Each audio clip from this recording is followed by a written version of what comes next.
It is my privilege, on behalf of the Notre Dame Alumni Association and the greater Notre Dame family, to present the 2017 Dooley Award to Dr. John P. May of the class of 1984. This is just a really overwhelming event and evening, and I'm truly, truly humbled. Thank you. It's really something that an institution chooses to provide an award that values service. And that comes from each of us here. That is what Notre Dame has meant to me and to each one of us here, that we value service and in the creation of this incredible award. So again, I thank you. I'm so humbled. I want to begin with more gratitude, because really no one gets anywhere we are without being on the shoulders and backs of so many others, and that's what's brought me here. And I'm grateful tonight that many of those people are here. I'm thankful to Dan Genser, my best friend is growing up, who was, he and his daughter Brooke, who is a senior here at Notre Dame, put this nomination together, so thank you both so much. And they're here with Dan's mother, Karen. When we were little kids, thank you for the patience you had when we messed up your house. But that was some wonderful years in Wisconsin. I'm here tonight with my father and Kathy Lynn, his wife. My mother, unfortunately, has been texting me all day and congratulating me. My mother is in California taking care of my other nieces and nephews of my two brothers, who also couldn't be here tonight, and her husband, Ed. And I know they're with us in their heart and prayers, and certainly they're in my heart tonight, so I'm grateful that they're here. My father's here tonight, S. John May, class of 1961. And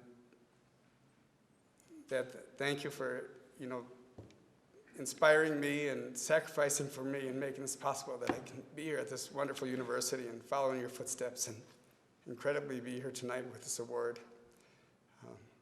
I love you so much, Kathy Lynn.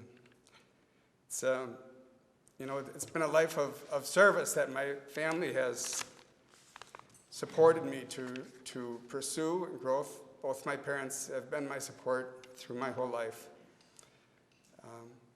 I'm here tonight also with two of my aunts, my father's sisters, my godmother, Bitsy Jangosian, and Sis Trigiano, who are here, who, again, growing up, the influence and support from the love that each of you have shown to me and to all of our family is so important, and it allows us to be here. So thank you for that.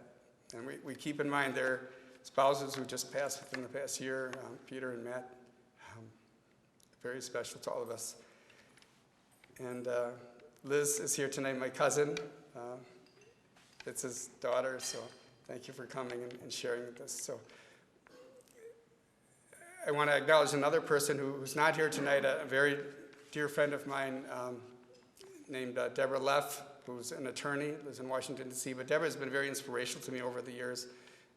Deb had been most recently the U.S. pardon attorney under President Obama, but really an incredible person that helps cut through what's right and wrong in the world, and has inspired me to recognize that and pursue human rights and justice. And finally, I need to acknowledge and thank my partner and love of my life, Mark Andrews. Been together for many, many years, and Mark has been my rock and inspiration. And together we have two beautiful young children who are the loves of our lives, named after our parents. Sylvester, that's my dad's, he's S. John May Sylvester, was named after his father, Sylvester, who was born on December 31st, which is St. Sylvester's Day. So, and Sylvester and Ellison, Mark's mother's last name. So I'm here tonight thanks to all of them and the university which brought us forward. You know, excuse me.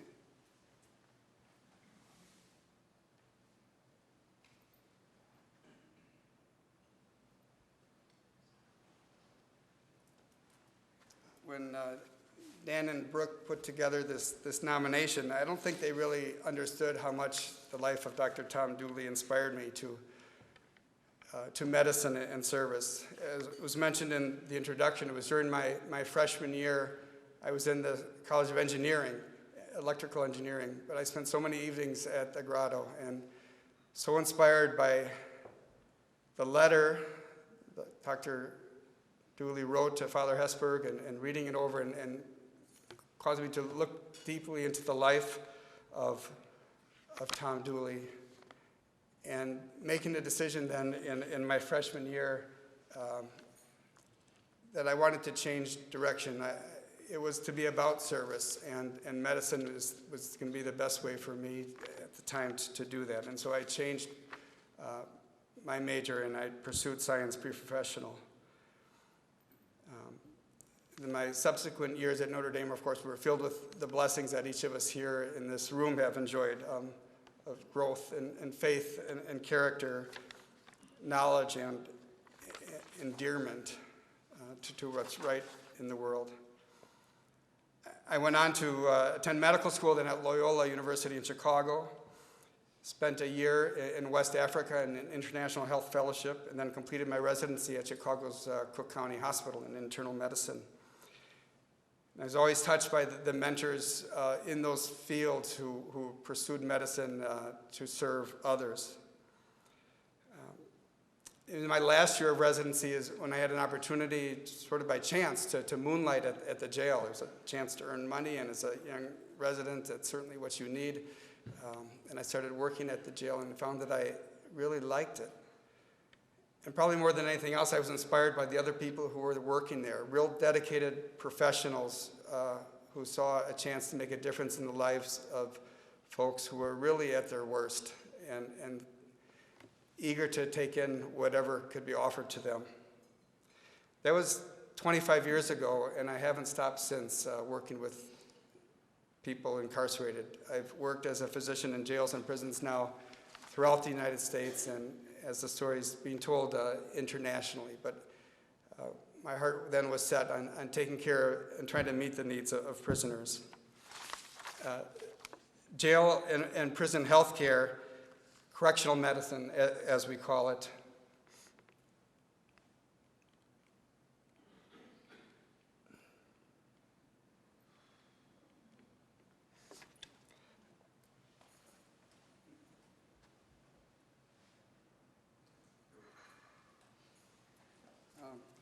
correctional medicine serves a population with very significant and desperate needs.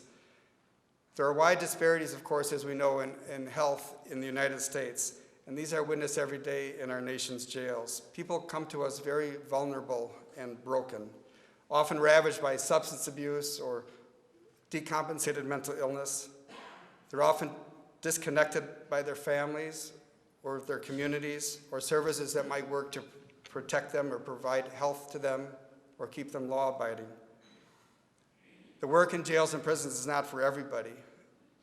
Our challenges in recruitment is evident to that. But during the years, I continue to be inspired and impressed by my colleagues who stick with this work, the doctors, the nurses, the pharmacists, administrators, et cetera, who deal every day with the stress and challenges working in this environment, a very anti-therapeutic environment, trying to deliver appropriate care and treatment. There are many unsung heroes.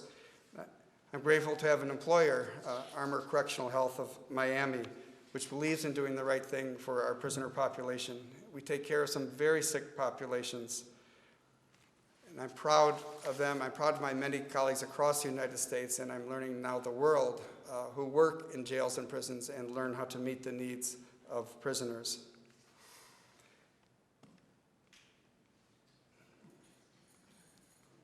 There we go, I figured it out. I'm sorry, yeah, that's reversed. I was holding it upside down, okay. In 1999, I happened to see an episode of 60 Minutes. Correspondent Mike Wallace walked into the prison in Haiti to examine how U.S. development aid was being misappropriated in an example of a justice reform project that was to assist the Haitian justice system. He and the cameras made their way into the prison in Port-au-Prince, the nation's capital. I was stunned by the shocking conditions that were shown in the prison. A U.S. Attorney, Maury Geiger, had provided the tour to Mr. Wallace through these very overcrowded and squalid areas, explaining how the more than 90% of the prisoners were still there awaiting trial. And had they been to trial and been convicted, they would have been released in that short period of time. But they were there much longer, months and years. And while they were there, they were contracting contagious disease and they were dying. I was really shaken. I determined then that I needed to get to Haiti. I needed to go to look into that situation and to see how I could help. It took me 2 years to make that happen. I had to get there at the right time. And of course, I tried to plan in advance and reach out and make phone calls or contacts or letters to make the contacts, but I never got a response.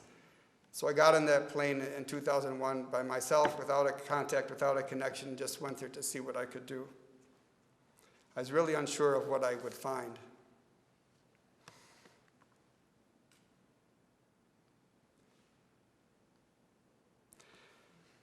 But I didn't need to be unsure, because there is certainly one truism that we know, that if you move in faith, God provides. And in fact, in that first night when I arrived in Haiti, at the hotel where I was staying, there happened to be a woman there, Michelle Karshan, who I met. Michelle is an American citizen who was working in Haiti, completely crazy about the Haitian people and doing everything that she can do. And she started a program to help deportees, criminal deportees from the U.S. who were deported to Haiti, to help them reassimilate back into their communities. So Michelle had some contacts, and she worked with me the next several days, knocking on doors and meeting the officials to try to get permission so that I could get into the prison to see what we could do. We finally made it into the prison after several days, and I was struck by what I saw. I couldn't believe that 2 years after a national expose on television, that nothing had changed. No one had done a thing. The situation was just as disastrous as it had been 2 years ago on that television interview. Grossly overcrowded cells, prisoners with little or no health care, no plumbing, inadequate food, stuck in rooms with no advocacy and no help. It was impossible to understand how the situation could have been allowed to persist like that. The situation reminded me of the words of Dr. Tom Dooley. This is a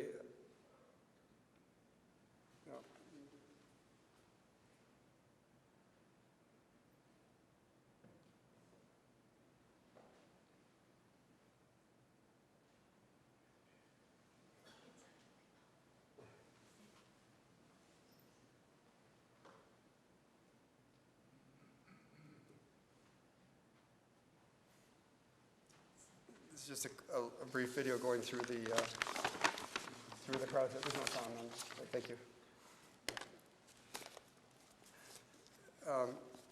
In Tom Dooley's book, Deliver Us from Evil, he writes, when he first came across the refugee camp in Haiping, he writes, one not need to be a doctor to recognize it was rotten ripe for the outbreak of typhus, smallpox, cholera, and other plagues. We said little about it. Words were unnecessary. Depending on your nature, you either yielded to the sense of helplessness or you plunged into work to reduce the suffering even a little. Indeed, from that moment on, we made a commitment and started coming every month to try to make a difference. Every month for the past 15 years, traveling to Haiti, to the prison from Miami, which fortunately is just about a 90-minute plane ride, but back and forth to do what we can do. Trip by trip, we would bring supplies to equip the capacity of the then dysfunctional medical unit, items such as microscopes, ceiling fans, and even a kitchen sink. Prisoners would line up right away to see us as we came in to try to get their needs met. Fortunately, the Haitian prison authorities also had recognized these terrible needs and were quick to allow us to continue to volunteer and to bring other volunteers into the setting to make a difference. And they appointed a prison medical director, Dr. Jean-Pierre Ali, who's still working there today and working very closely with us. About that time, I met my partner, Mark. Mark's been very wise and pragmatic in all this, in addition to being so loving and supportive. And he helped me put together plans and strategies to make these efforts more sustainable.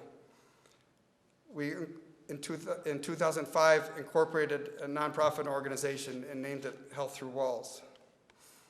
I sought out Maury Geiger, the attorney who took Mike Wallace into the prisons in the 60 Minutes piece.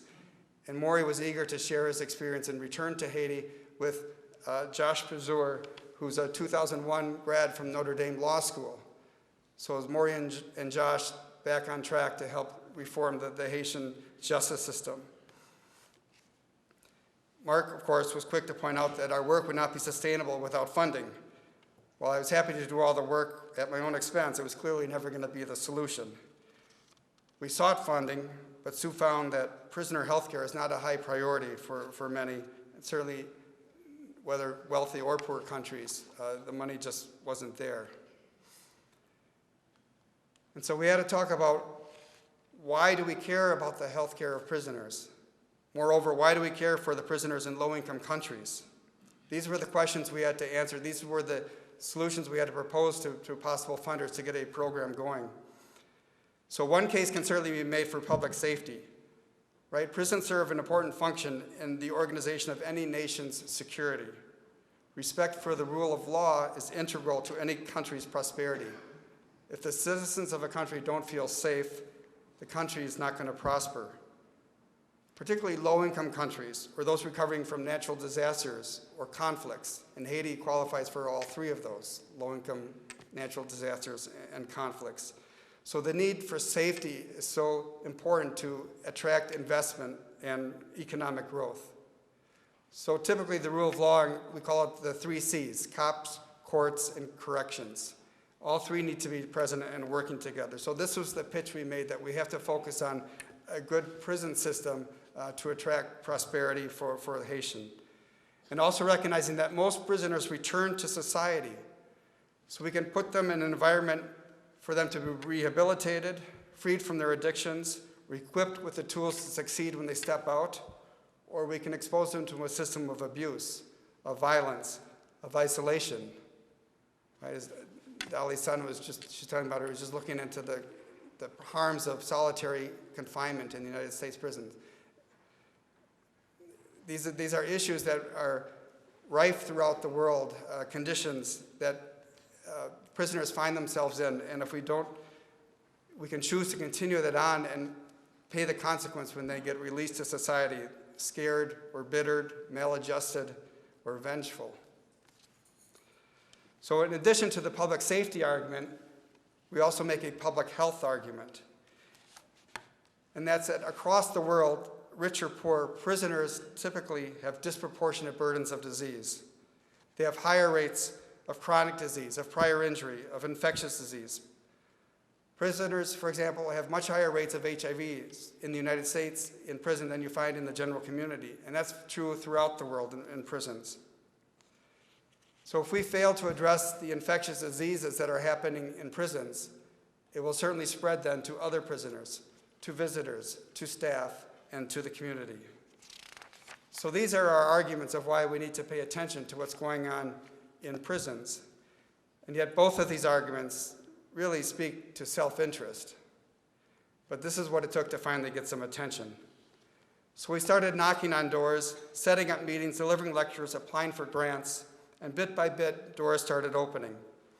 It was unacceptable to me that as recently as 2009, prisoners in Haiti with HIV infection did not have access to medications, to life-saving medications or treatment, and the conditions in the prison remained miserable.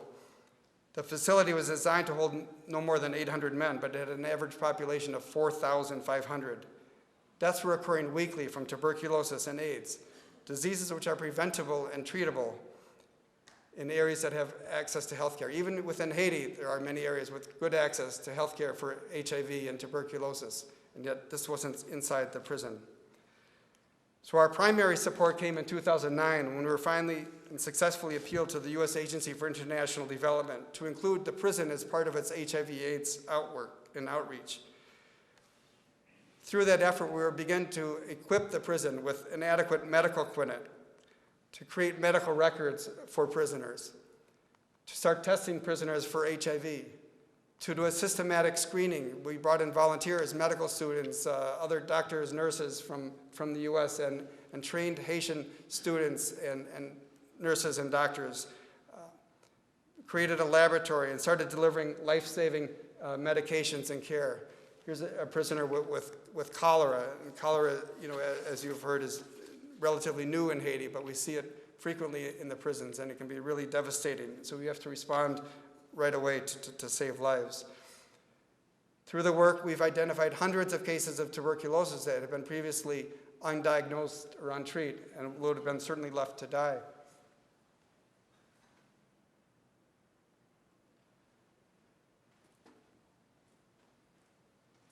These are all prisoners with tuberculosis going into one of the TB units, 130 prisoners into that small cell, but each identified through our screening program with active tuberculosis, which if it had not been there, they would have missed that diagnosis and missed that treatment, spread the disease, and succumbed to it.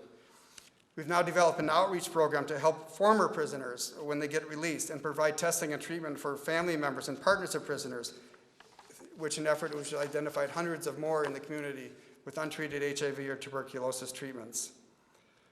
Over the years, we have built multiple and important valuable partnerships. They've included the U.S. Department of International Narcotics and Law Enforcement, the United Nations Peacekeeping Operations, the Global Fund, the Elton John AIDS Foundation, the Gilead Foundation, the International Corrections and Prison Association, the International Committee of the Red Cross, AIDS Healthcare Foundation, Partners in Health, Geshkio, and the American Correctional Association.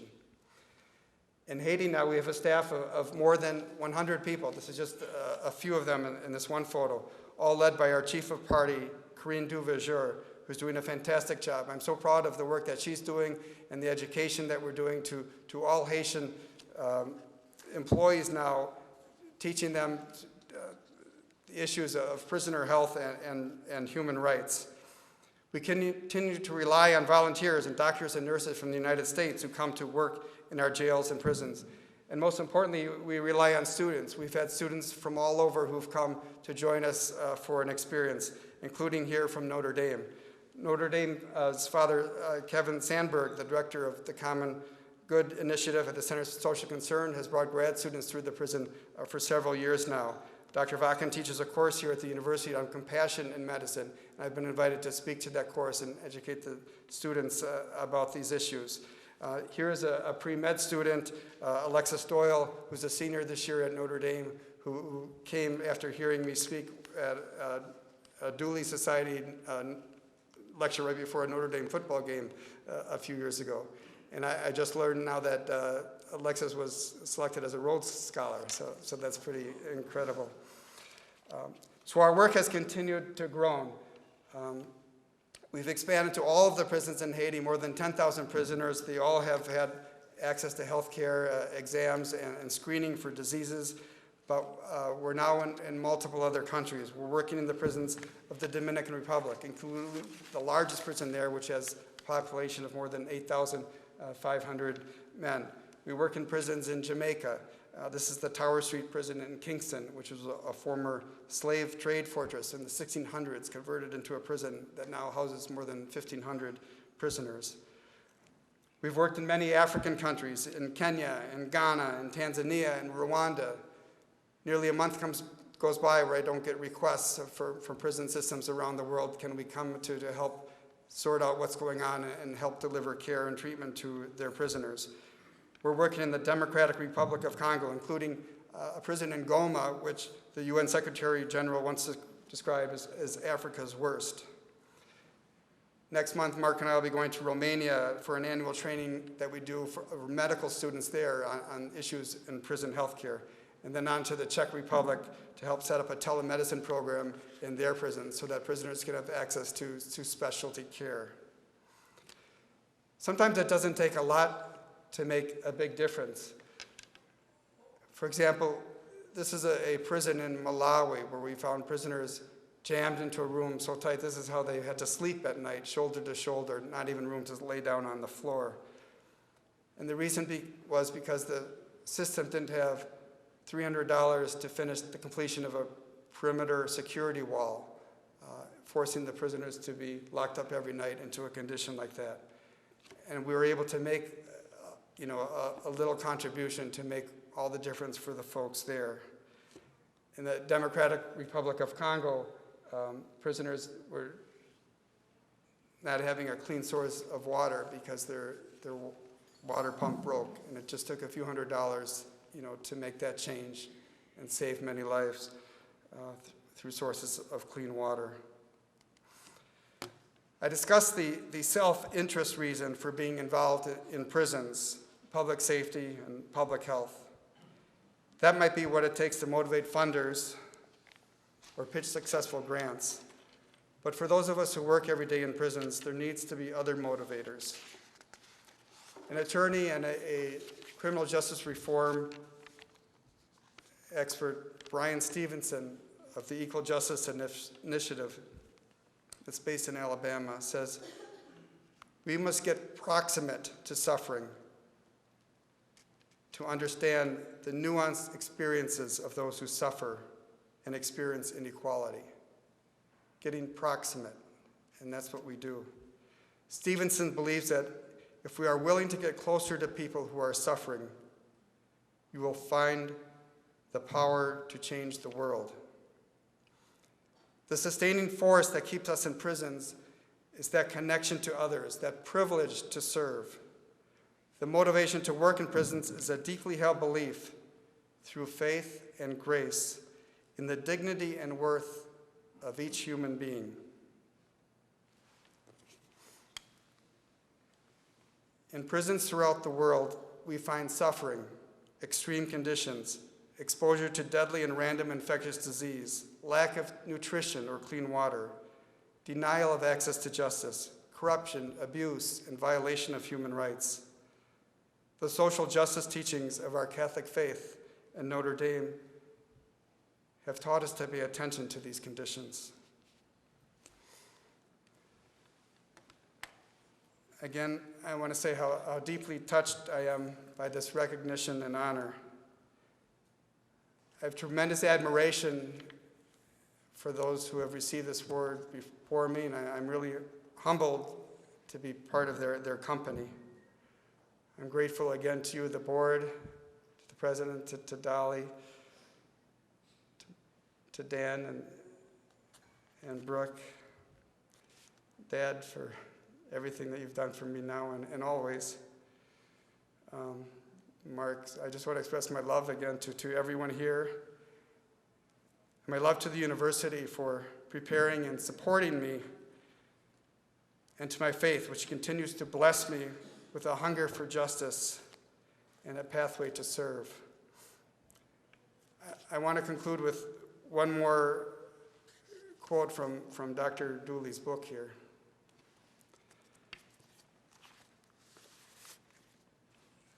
This was given to me by my grandmother, Grandma May, so the mother of my dad and Fitz and Sis. It's